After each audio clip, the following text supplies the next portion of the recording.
Hey everyone, I'll be discussing this day about the proposal format for making a project proposal. So this is in relation to section 2 discussion on planning and programming. So again, this is part of the midterm, final coverage. So to start with, proposal format. Why proposal format is important, especially for social workers. So proposal format is important since if you're looking for a funding agency that will fund your project or program. So this is a formal paper that will be sent to that funding agency. So part of the proposal format is the title page. Title page includes the title of the project. So what is the project? What is your project? Say for example, you are planning to have a community building for indigenous people. So create a good and uh, good no or excellent na title that will capture the attention of the funding agency.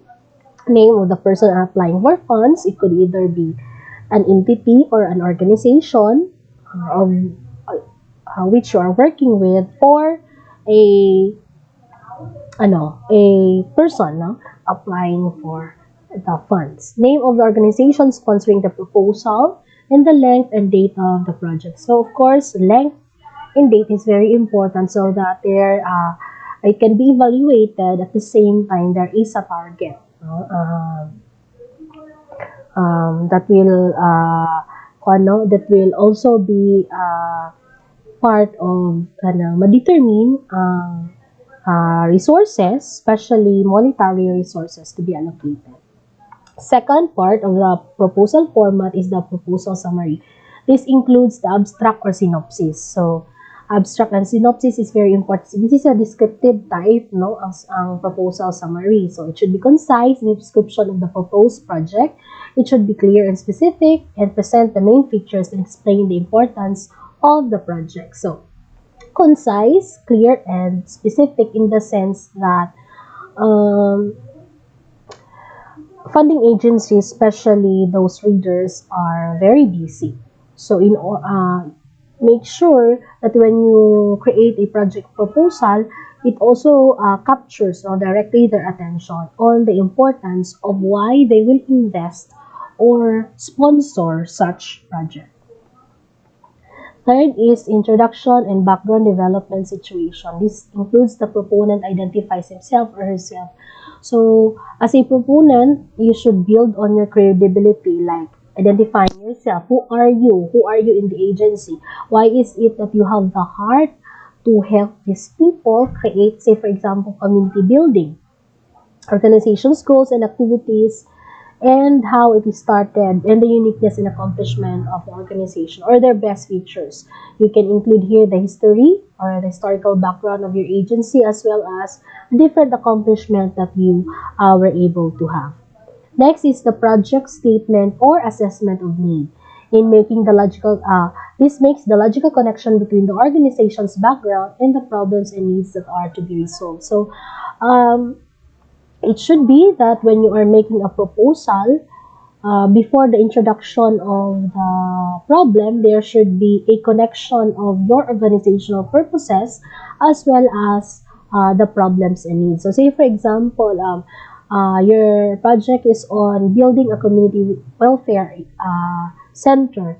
So, before introducing the need for making such project, you need to describe first the purpose of your agency. Say, for example, you're working with LUMAS for how many years, and you find necessary to really build a community welfare center or a community building so that it will help the LUMAS in having their non-formal education or in conducting meetings and the like.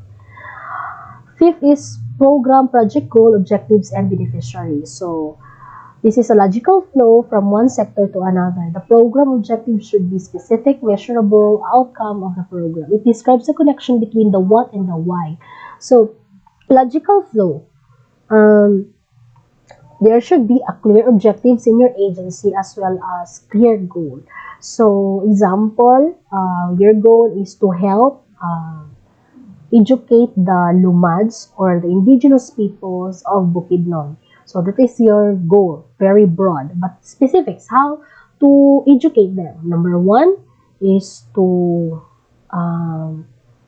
discuss their opinions about the values for education or their value for education. Second might be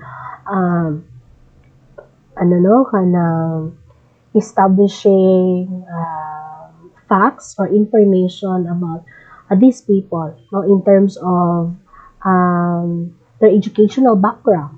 How are they? Can they write or read? Were they able to vote? Because especially during election time, it is important for us to really able to write and read the persons that we are voting to or voting with. So these are the primary objectives. Number 3 could also be dito na dayon ang community project. The importance of building a community project or a community center for the Lumads, of which this center will host events such as mga meetings, forums, or non-formal education and livelihood training for them. So that's it. Number 6 is program or project descriptions and methods. So this is the longest and most comprehensive in the proposal, since you will describe here the ways or the process of going about or having the proposal. So, for example, number 1, before coming up with a community center, number 1, you have to coordinate and talk with the Lumads of this of this venture. Number 2, you have to link with the LGUs of your barangay, and then of course probably the ALS teacher in DepEd to get their support on this project, and so on and so forth. So it answers the essential question of what are the project components, including strategic information on the how or the methods and the resources of the implementation plan. This includes the management structure and the how on managing funds. Number 7 is the evaluation. This will determine how effective it is in reaching the objectives that has been established. It uses a tool to provide information necessary to make appropriate changes and adjustments in the program. So, as I've said a while ago, that length of the specific project and the date is very important to know whether the project will be adjusted to a particular time and date, or there are necessary changes that will be made. Okay. Number 8 is the budget. Budget is the realistic estimate of all costs involved in implementing and operating the project. It answers the question how much. This includes cash flow requirements of the project. So, budget is necessary. Of course, you will have the plan, so you should have the specific budget and even contingency funds, if there are mga possible costs probably hindi mo siya ma-anticipate. So, these are the budget components. First is space cost. This includes actual rent, actual maintenance, and service costs and renovation. So, you need to consider this one in creating a proposal. Second is rental, lease, or purchase of equipment. This includes all equipment donated or to be purchased, such as office supplies, machines, and the like. Even telephones. Consumable supplies. This includes the supplies and materials such as mga bond papers, pencils, pens, cartolina, and so on. So those are consumable supplies. Fourth is the travel and per diem. So this includes the local and out-of-town travel costs. So if there are people that needs to be trained for a specific activity, say for example, if you're building a community center for non-formal education of the Lumans or the indigenous people, make sure that the teacher, for example sa ALS, is really trained, especially on how to handle indigenous groups. Number 5 is the other costs. This includes postage, insurance, professional association dues, subscriptions, and publications. And number 6, indirect costs. This covers management fee for bookkeeping, payrolls, maintenance, and overseeing the project. Mga expenses for payments, staff payments, and or incentives. So those are the different budget components. So this is an example of a program format. There is an identified need. What is this program all about? The objectives, the indicators, strategic activities, target dates, and resources. So identified needs. Example, wholesome recreational activity for out-of-school youth. Project, specific program or project is the sports fest. Objective is to provide wholesome activities for the OSY. Indicators. Indicators specifies the possible outcome of the activity. So there is less gambling and increased involvement in the sports for the out-of-school youth.